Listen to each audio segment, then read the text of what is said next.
Hi. இதே கமலம்னு ஒரு படம் 1965. அந்த படத்தில் பாடல்கள் எழுதியது கண்ணதாசன் அவர்கள். சினிமாவை பற்றி வெங்கட்ரமணனுக்கு என்ன பேச தெரியும்? இந்த வீடியோ இஸ் நாட் அபவுட் இதே கமலம். ராமாயணத்தில் ஒரு இன்ட்ரெஸ்டிங் விஷயம். I felt interesting, so just sharing. ஏதோ ஒரு சந்தர்ப்பத்துக்காக ஏதோ பார்த்துட்ருக்கும்போது சிச்சுவேஷன் ராமாயணத்தில் யுத்தகாண்டத்தில் சீதா பிரதிகிரகம், சீதையை ராமர் ஏற்றுக்கொள்கிற இடம். சீதை தீ குளித்த பிறகு ராமர் சீதையை ஏற்றுக்கொள்கிறார்.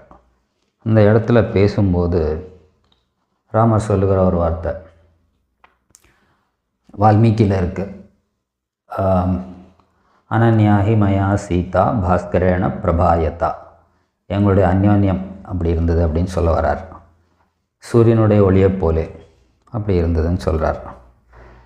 இதை படித்த உடனே எனக்கு இமீடியட்லி கோ பேக் சுந்தரகாண்டத்துக்கு போகிறேன்.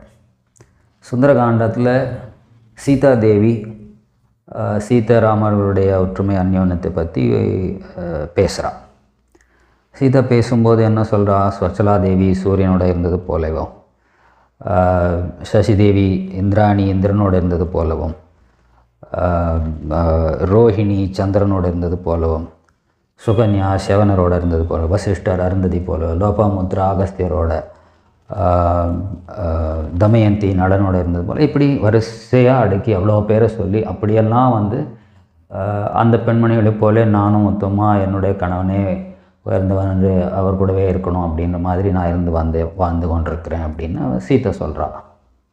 இது ரெண்டுத்தையும் கம்பேர் பண்ணி பார்க்குறேன். சீத்தை இவ்வளோ சொல்கிற ஒரு விஷயங்களை ராமர் ஒரே வார்த்தை தான் பேசுகிறார். பாஸ்கரேன பிரபாயத்தா, சூரியனுடைய ஒளியை போல் இருக்கிறோம், முடிஞ்சு போச்சு. இதுக்கு என்ன காரணங்களாக இருக்கலாம் அப்படின்னு ஒரு கம்பேர் பண்ணி பார்க்குறேன். இப்போ சீதை சொன்னதெல்லாம் ராமர் கேட்டார்னு வச்சுப்போம். ராமர் என்ன சொல்கிறார்? ஏம்மா நீ சொல்கிறதெல்லாம் சரி, ஓகே, இதெல்லாம் நம்மளுடைய அந்யோன்யத்துக்கு ஈடாகுமா? நீயும் நானும் எப்படி இருந்தோம்னா நீயும் நானும் ஒன்றையும் என்னையும் போல் இருந்தோம், அவ்வளோதான். இதுக்கு வேறு எதையாவது ஓமை சொல்ல முடியுமா? அதனால் நான் இப்படி சொல்கிறேன் அப்படின்னு ஒரு சொல்லலாம். ரெண்டாவது, நான் யார்? நான் ரகுவம்சத்தை சேர்ந்தவன், சூரிய குலத்தில் உதித்தவன். நீ சூரியன்னு டமால்னு சொல்லிட்டேன்னா முடிஞ்சு போச்சு. அது தவிர வேறு எதுவும் சொல்கிறது காட்டிலும் இது சூரிய குலத்தில் உதித்தவனுக்கு சூரியனுடைய ஒளியை போலவே தேஜஸை போலவே இருக்கிறன்னு சொல்கிறது that's the easiest thing and ரொம்ப பொருத்தமான விஷயம். அப்படியே சொல்லிட்டு போக வேண்டியது தானே. இது ஒரு ரெண்டாவது காரணம்.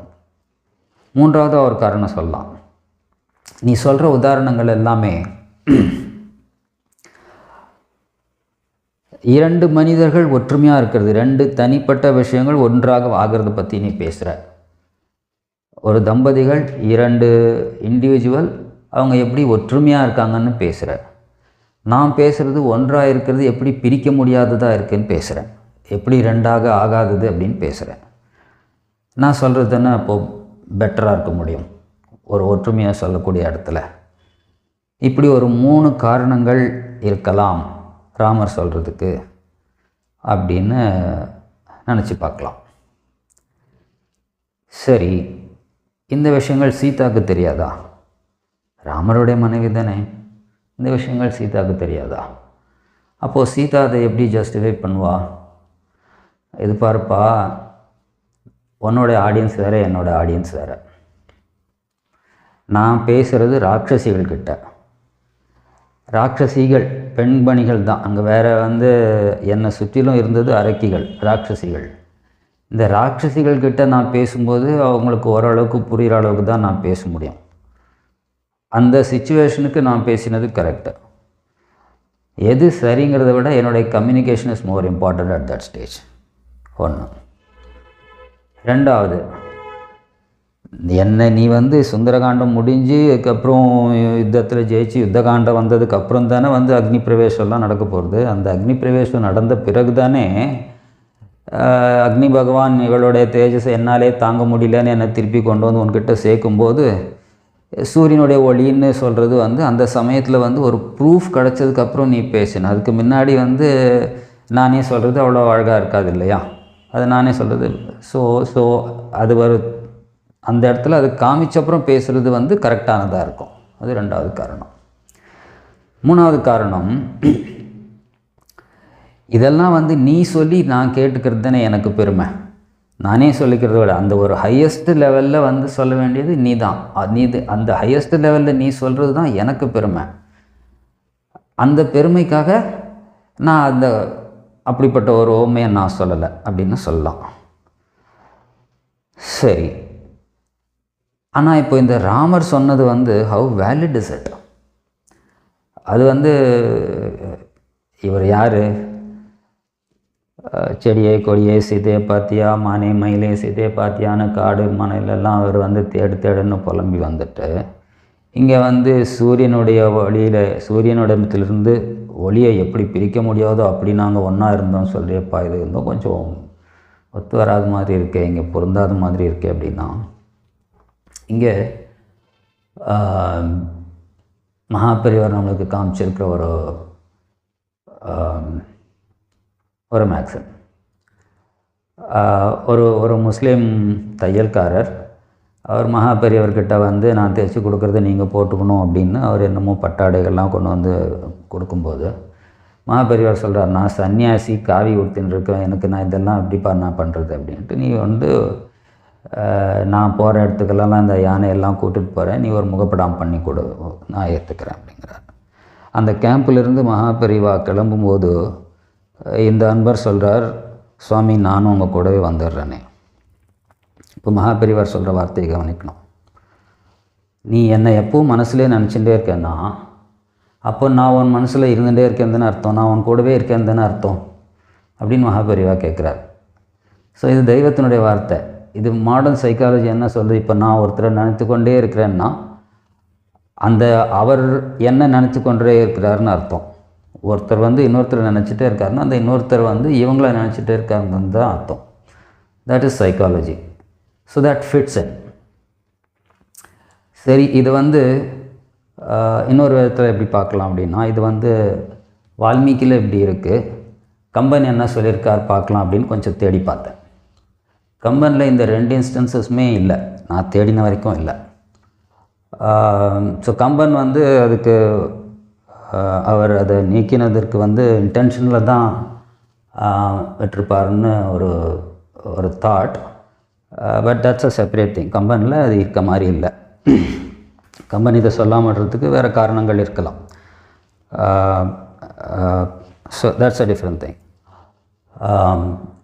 இப்போது கம்பன் இல்லாத போது இதை எப்படி புரிஞ்சிக்க முடியும் அப்படின்னு பார்த்தா இந்த இடத்துல வரார் கண்ணதாசன்.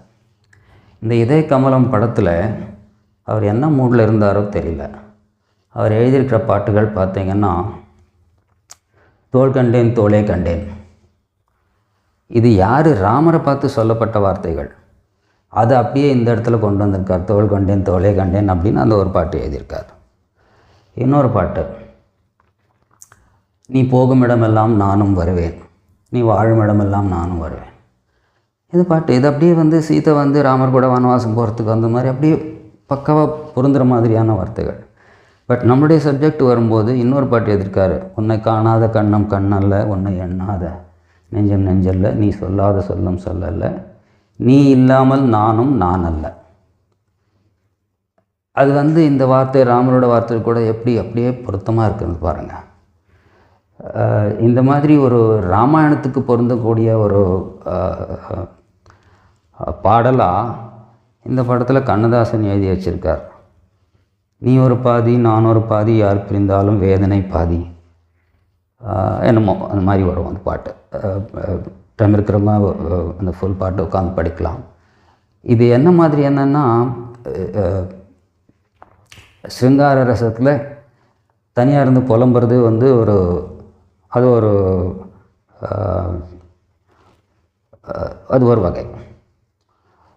இந்த புலம்பல் அப்படிங்கிறதே வந்து என்னென்னா, எப்போவும் மனசால் நினைத்து கொண்டே இருக்கிறார்கள். அந்த நினைப்பு இப்போ பழைய நம்ம பாட்டிகள்லாம் சொல்லியிருப்பாங்க, சின்ன வயசில் கணவன்மார்கள் போயிடுவாங்க, இவர்கள் விதவையாக இருக்கிறவர்கள், இது என் புருஷன் வாழ்ந்த வீடு, அவரோட நினப்புலையே நான் வாழ்க்கையை கழிச்சிடுவேன். அந்த மாதிரி நிறைய பேர் வாழ்ந்துருக்காங்க. அது அவங்களுடைய மன வாழ்க்கை தான் நிறையா இருந்திருக்கு. So which exactly is the situation. So இந்த கண்ணதாசன் பாடல்களை வச்சு பொருத்தி பார்க்கும்போது இட் இஸ் ஈஸிலி அண்டர்ஸ்டாண்டபிள். அவங்க சொல்கிற வார்த்தைகள் எந்த வார்த்தை சொல்லியிருந்தாலும் அது சரியான வார்த்தைகள், ரைட்? இது எல்லாத்தையும் ஒரு மிக்ஸ்அப் பண்ணால் இது எப்படி ஒன்றும் சிட்ஸ் இன் இட்ஸ் பிளேஸ், ஒரு ப்ராப்பராக ஒரு பொருத்தமாக எப்படி அமைஞ்சிருக்கு அப்படின்னு பார்க்கும்போது ரொம்ப ரசித்து அனுபவிக்க வேண்டியது போல பட்டது. அதனால் ஐ தாட் ஐல் ஷேர். இது ராமாயணம் தெரிஞ்சவங்க, இது என்ன சுத்தம் பேத்தலாக இருக்குது, உளறலாக இருக்குது அப்படின்னு நினச்சிங்கன்னா, சரி சின்ன பையன் ஏதோ தன் பாட்டுக்கு ஏதோ ஒரு ஆர்வ குளரில் சொல்லிட்டான் அப்படின்னு மன்னிச்சு கடந்து போகுமாறு கேட்டுக்கொண்டு இன்னொரு வழியால் பார்க்கலாம். என்ஜாய் செய்தேன்.